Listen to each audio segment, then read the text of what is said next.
На семейном собрании мама сказала. Ей не место за этим столом. Ее голос рассек смех, словно осколки стекла.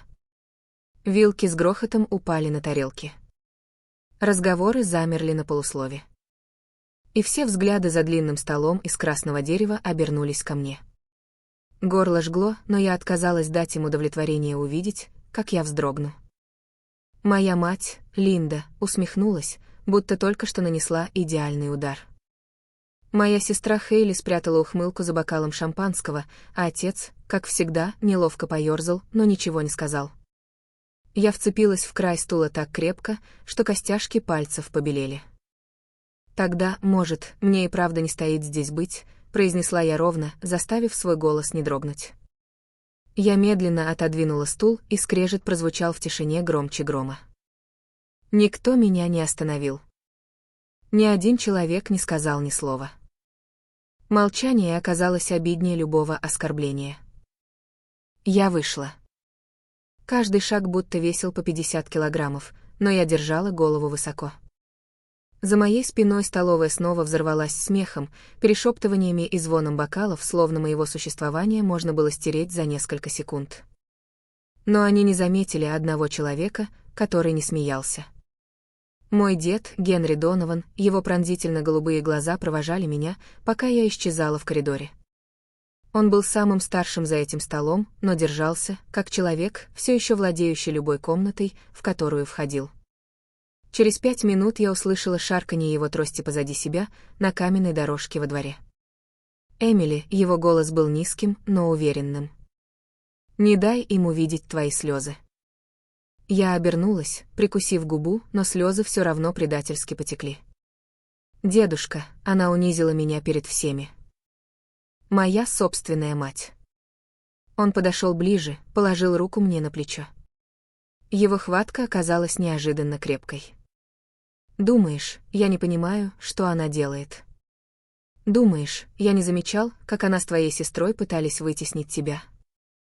Я замерла. «Ты заметил?» Его челюсть напряглась. «Я замечаю все.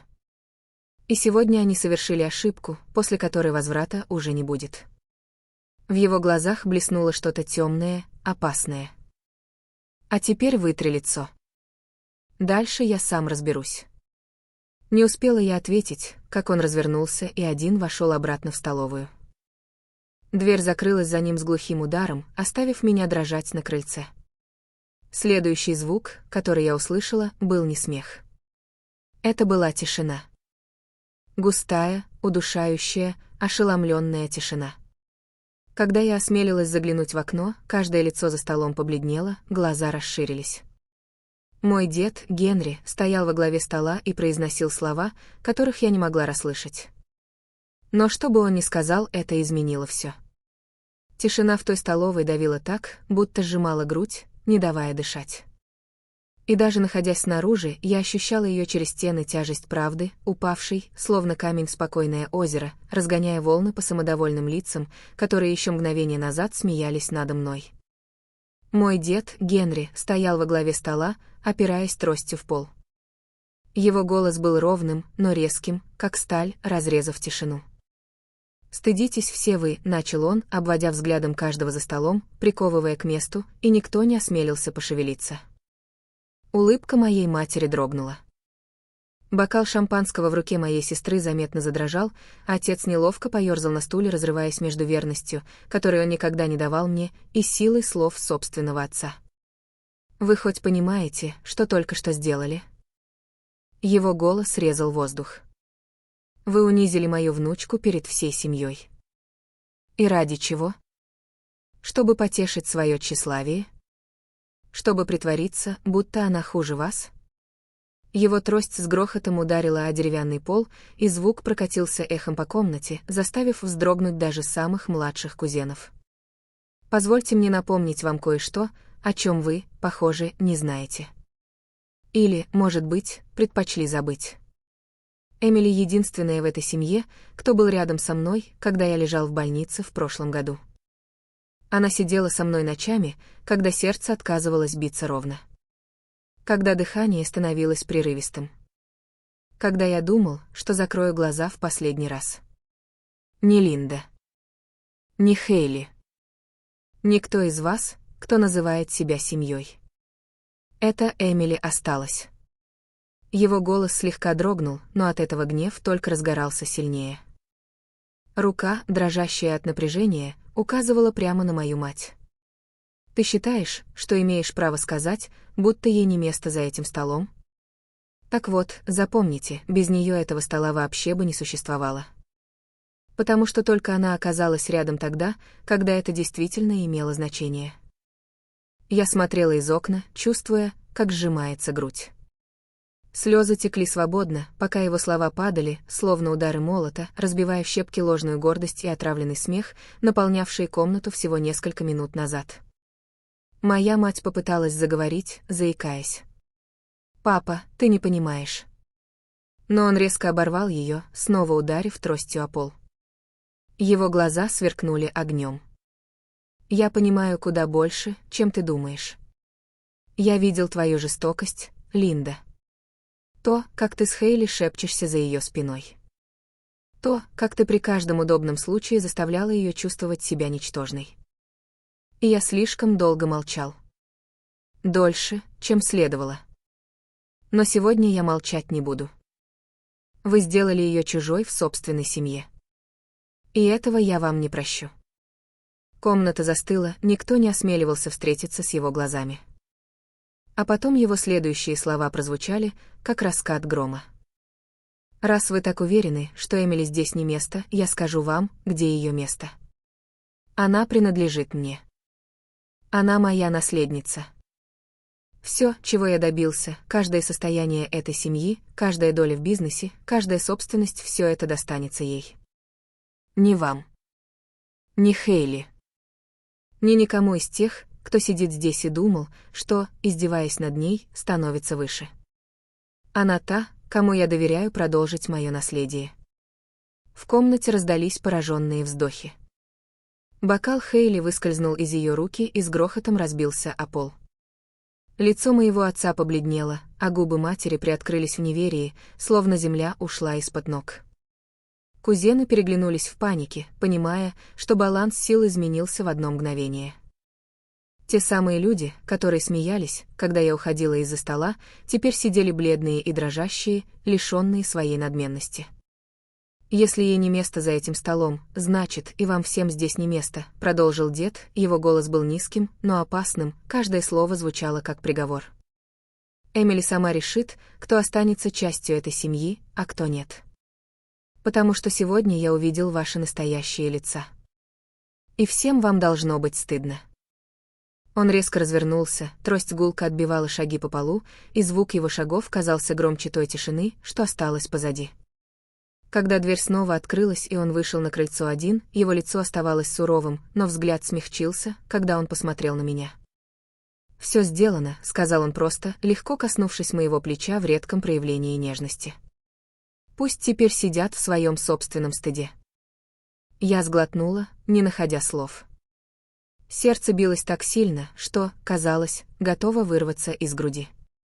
Внутри, за стенами дома, семья, которая еще недавно смеялась надо мной, теперь сидела в оцепенелом молчании. Их лица лишились самодовольства, гордыня была разбита, и каждый понял, что недооценил меня. А еще больше недооценил человека, который только что отдал все в мои руки. Впервые в жизни я больше не была той девочкой, о которой шептались за спиной, чужой, тихо сидящей в углу стола. Теперь я была той, кого они боялись, перед кем им предстояло держать ответ. И то удовлетворение, которое захлестнуло меня, когда я уловила приглушенный ропот паники за закрытой дверью, было не похоже ни на что, что я когда-либо чувствовала.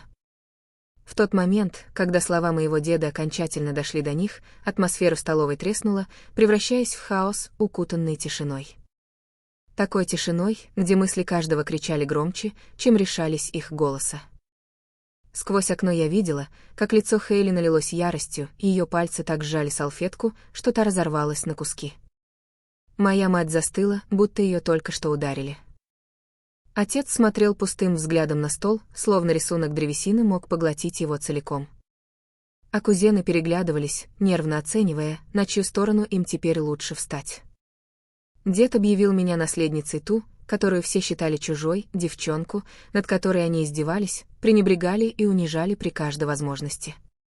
Теперь почва под их идеальной иерархией рассыпалась, и я знала, их улыбки превратятся в ножи в тот миг, когда они решат, что могут ими воспользоваться.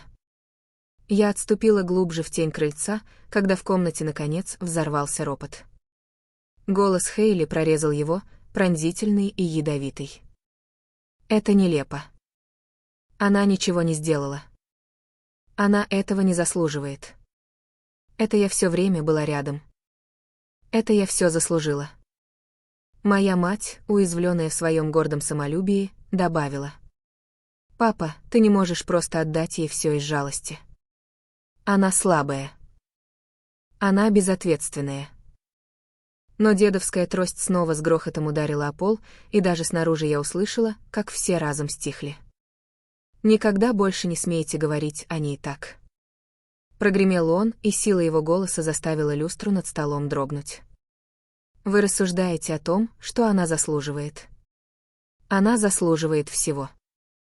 Потому что проявила верность тогда, когда никто из вас этого не сделал. Она стояла рядом со мной, когда мне нечего было ей предложить, кроме угасающего дыхания, а вы были слишком заняты шампанским и вечеринками». Хейли с силой оттолкнула свой стул, ножка с пронзительным скрежетом задела пол. Ее глаза метались в отчаянии. «Это несправедливо. Она крадет то, что принадлежит мне». И впервые в жизни я увидела на ее лице не надменность, а страх. Страх, что все, на чем держалась ее пустая гордость, рушилось в считанные секунды. Отец наконец заговорил, его голос был низким, но полным горечи. Эмили не знает даже азов ответственности. Она все погубит. Взгляд деда стал жестким, когда он посмотрел на него. Возможно, она и споткнется. Но она не разрушит эту семью так, как разрушило ее твое молчание. Ты должен был ее защищать. А ты подвел. Вы все подвели. В его голосе звучал такой стыд, что он резал сильнее любого ножа. У меня снова навернулись слезы, но теперь не от боли, а от чувства оправданности, которого я никогда не надеялась испытать. В комнате началось смятение, споры, шепот, дрожащий звон столовых приборов. Но под всем этим лежала неоспоримая правда, сила перешла в мои руки, и они это знали. И именно тогда начались мольбы. Моя тетя наклонилась вперед, и ее голос звучал сладко, но в нем слышалось отчаяние. Эмили еще слишком молода, Генри. Она не понимает, какой жестоким может быть мир. Может, мы сможем ее направить. Может, Хейли поможет ей. Они могут разделить ответственность. Но дед оборвал ее холодно. Ты имеешь в виду украсть у нее то, что уже украли у нее вы ее достоинство? Нет. Теперь эта семья будет отвечать перед Эмили. Паника, которая последовала, была почти осязаемой. Жадный блеск в их глазах сменился отчаянием. Они были похожи на людей, оказавшихся в горящем доме, понимая, что единственная дверь к спасению в моих руках. Моя мать наконец поднялась, пытаясь вернуть себе хоть видимость контроля, пригладила платье, выпрямилась и заставила голос звучать спокойно. «Хорошо», — сказала она натянуто. «Если это решение, значит, нам придется его принять». Но Эмили стоит напомнить о том, что мы сделали для нее крыши над головой, годы, что мы ее растили. Ее слова были ножом, замаскированным под мед. И мне почти стало смешно от этой лицемерной наглости. Дед оперся на трость, его голос звучал ровно, но безжалостно. То, что вы ей дали, не было любовью. Это была обязанность, искаженная в жестокость. И я не позволю использовать ее против нее сейчас. Лицо матери побледнело, краска спала, а Хейли разрыдалась. Театральный плач, который когда-то обманывал всех в комнате, теперь только наполнял ее неловкостью. Сквозь стекло я видела, как кузены шептались между собой. Некоторые уже косились к двери, будто искали путь бегства из бури, которая разорвала семью. А я? Я стояла на крыльце, словно окаменев, дыхание сбивалось, сердце грохотало в груди, как барабан. Впервые я осознала, я больше не бессильна. Те, кто годами обращался со мной как с тенью, теперь были вынуждены смотреть, как свет падает прямо на меня. И все же в этот миг искаженного триумфа я поняла нечто большее. Речь шла не только о наследстве, собственности или богатстве. Речь шла о личности, о праве принадлежать, о достоинстве, обо всем, что они пытались у меня отнять. И теперь, с заявлением деда и еще звучавшим в воздухе, у них не оставалось выбора, им пришлось меня увидеть, испугаться и приготовиться к будущему, где та девочка, которую загоняли на край стола, окажется единственной, чье место действительно имеет значение. Мои руки дрожали, когда я стояла на крыльце, ночной воздух холодил кожу. Но внутри во мне что-то изменилось. То, что годами было погребено под тяжестью семейной жестокости, наконец пробивалось наружу. И когда я услышала натянутый голос матери и прерывистые рыдания Хейли, доносящиеся сквозь дверь, я поняла, прятаться больше нельзя. Я медленно толкнула дверь, и ее скрип заглушил комнату быстрее любого крика. Все головы разом повернулись ко мне не к невидимой дочери, которую можно было отвергнуть, а к фигуре, которую уже невозможно было игнорировать. Губы моей матери приоткрылись, на лице смешались страх и злость. Но слов не последовало. Щеки Хейли, исполосованные слезами, горели, пока она смотрела на меня, словно я злодей, похитивший ее корону. Отец неловко заерзал на стуле, избегая моего взгляда, а кузены смотрели во все глаза, будто стали свидетелями того, что казалось невозможным. Дед не обернулся ко мне. В этом и не было нужды. Его присутствие за моей спиной было достаточно весомым, его слова все еще висели в воздухе, гремели эхом, словно гром, и я чувствовала, как они придают мне силы, толкают вперед. Я шла медленно, каждый шаг отдавался в тишине. И когда подошла к столу, я не села на пустой стул, который покинула раньше. Я встала прямо у изголовья, рядом с дедом, и заговорила спокойным, но режущим голосом. «Вы хотели, чтобы меня не было?» Я обвела их взглядом. И долгие годы вам удавалось заставлять меня чувствовать себя чужой, ненужной, будто мое молчание было доказательством того, что по мне можно топтаться. Но посмотрите на себя сейчас. Посмотрите на свои лица, когда понимаете, что власть, которую вы считали своей, принадлежит мне. Моя мать сжала кулаки так сильно, что ногти впились в ладони, и прошипела. «Ты всего лишь ребенок по сравнению с нами. Ты не знаешь, как устроена эта семья». Но ее голос дрогнул под тяжестью страха, и я чуть подалась вперед, встретив ее взгляд силой, о существовании которой сама не подозревала. «Нет, мама», — сказала я твердо. «Я прекрасно знаю, как устроена эта семья. Она питается унижением. Она живет за счет того, что ломает тех, кто не играет по вашим правилам. И вы приняли мое молчание за слабость. Но этому конец сегодня». Хейли с грохотом ударила ладонью по столу, ее слезы превратились в ярость. «Ты не можешь так поступить. Все должно было быть моим. Ты всегда была ничем», — закричала она. На миг мне почти стало ее жалко. Но потом я вспомнила каждую усмешку, каждый жестокий смешок, каждое шепотом сказанное слово, призванное раздавить меня. Жалость растаяла, уступив место стальной решимости. «Может, для тебя я и была ничем», — мой голос прозвучал остро, как нож. «Но только потому, что тебе нужно было, чтобы я оставалась ничем, чтобы ты могла чувствовать себя всем. Но эта иллюзия закончилась, Хейли. Больше ты не имеешь права определять, кто я». В комнате повисла напряженная тишина. Кузены ёрзали, переглядывались, явно не находя себе места. Тетя с дядей уставились в тарелки, будто правда была слишком обжигающей, чтобы встретиться с ней лицом к лицу. Челюсть отца напряглась, он хотел что-то сказать, но слов не находилось. И тогда дед стукнул тростью один раз, его голос прозвучал глухо, но неумолимо. «Вы все слышали. Споров больше не будет». И с этими словами воздух изменился навсегда. Семья, которая когда-то смеялась надо мной, теперь сидела в тишине, раздавленная тяжестью того, что утратила, а я стояла выше и сильнее, чем когда-либо прежде. Больше не та девочка, которой говорили, что ей нет места за этим столом, а женщина, ставшая самим столом-основанием, перед которым им придется склониться, если они захотят сохранить свое место в будущем.